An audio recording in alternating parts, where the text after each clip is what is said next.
Bonjour à toutes et à tous, je suis ravi de vous retrouver aujourd'hui pour parler comics, mais un comics qu'on peut appeler également un roman graphique, une bande dessinée, le nom que vous voulez. En tout cas, ça s'appelle Au-dedans, c'est édité par 404 Comics, ça vaut 26,50 €, on est sur du 270 pages, un très beau bébé dans un très bel écrin comme d'habitude. Au-dedans, vous l'avez peut-être vu passer sur différents réseaux sociaux, j'espère. En tout cas, si ce n'est pas le cas, je vais vous le présenter aujourd'hui. Au-dedans, c'est un récit intimiste. C'est un récit où on va suivre l'histoire de Nick. Je vous montre le style graphique tout de suite pour que vous voyez à quoi ça ressemble.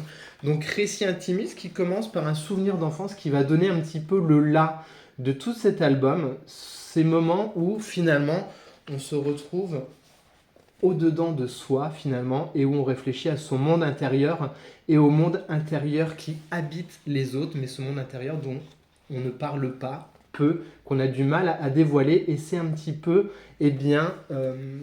tout le sel de ce titre-là. Ça va être vraiment une espèce d'exploration comme ça, des sentiments humains, de l'âme humaine tout le long, donc on est vraiment sur un récit, j'ai envie de dire presque autobiographique, on est sur quelque chose qui touche de la tranche de vie, et autant vous le dire tout de suite, et on reviendra en fin de vidéo sur ce que c'est la notion de coup de cœur. Pour moi, c'est un énorme coup de cœur. C'est un très très grand titre. Commencer l'année comme ça, ce titre arrive à un moment absolument dingue dans ma vie, qui est un peu compliqué ces moments-ci, et le titre a fait écho à des tonnes de choses. Voilà, c'est un récit qui est bouleversant. Clairement, j'ai dû le refermer à un moment donné parce que les larmes me sont montées. Ça a été voilà, ça m'a bouleversé. C'est un récit qui est vraiment extrêmement touchant, qui est extrêmement intime. Alors c'est Miossec qui disait ça, il me semble, il y a quelques années, qui expliquait que finalement, souvent, ce qui est le plus intime au fond de soi, c'est finalement ce qui est le plus universel et qui finalement touche à tout le monde. Et clairement, au-dedans, on est clairement dans cette optique-là. C'est quelque chose d'absolument beau. Vous le voyez en termes de dessin, on a une forme de classicisme comme ça, mais qui est absolument sublime, parce que c'est très doux, très fin. Les mouvements sont très beaux, on a quelque chose vraiment qui touche à la fois du croquis, de l'esquisse et en même temps du dessin de bande dessinée classique. Donc l'auteur, il travaille pour le New Yorker, donc on retrouve aussi cette patte un petit peu qu'on peut retrouver dans le dessin de presse. C'est vraiment superbe, franchement c'est très très beau, le dessin sied à merveille à ce que ça veut raconter. On a une place dingue, vous voyez, il y a beaucoup d'espaces finalement vides, blancs entre guillemets, mais qui sont des espaces où finalement le lecteur peut y projeter tout ce qu'il a envie de sa vie, et c'est là où c'est un très très grand titre. Vraiment, je pèse mes mots, hein, tellement le titre m'a touché. C'est absolument magnifique, donc on va le suivre comme ça, Nick, dans ses pérégrinations.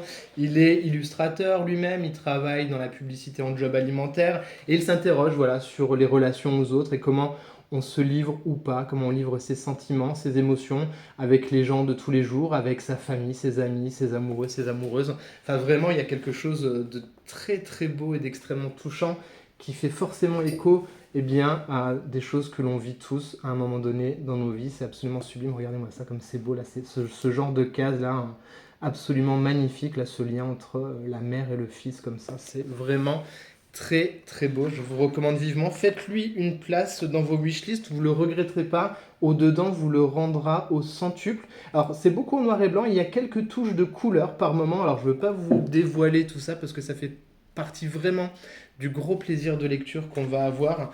Voilà, il y a quelque chose qui se crée tout au long de la lecture, quelque chose qui joue de l'émotion, de la sincérité, de la tendresse. Hein, vraiment, c'est sublime.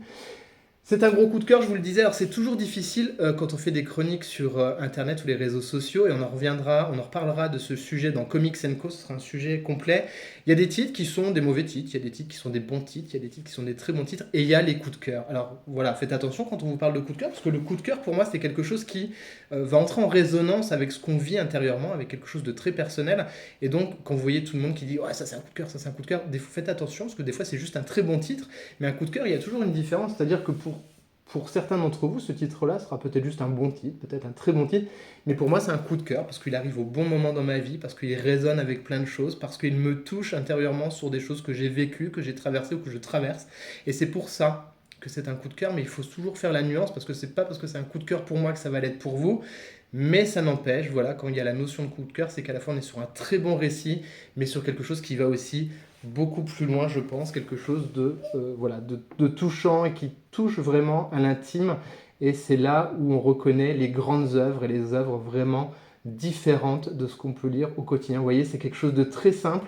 Et je ferai toujours le rapport avec ces cases-là dans November que j'avais détesté, où des gens, pareil, parlent dans une voiture.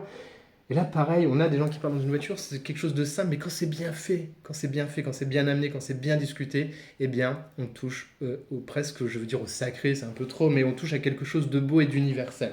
Voilà, au-dedans, c'est absolument dingo. Je vous invite vraiment à le découvrir, à lui donner sa chance.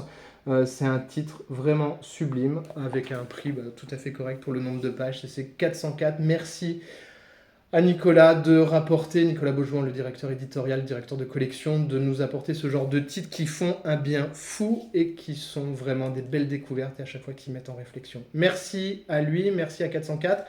J'espère que la chronique vous a plu. Si c'est le cas, vous pouvez vous abonner à la chaîne si vous découvrez la chaîne avec cette vidéo.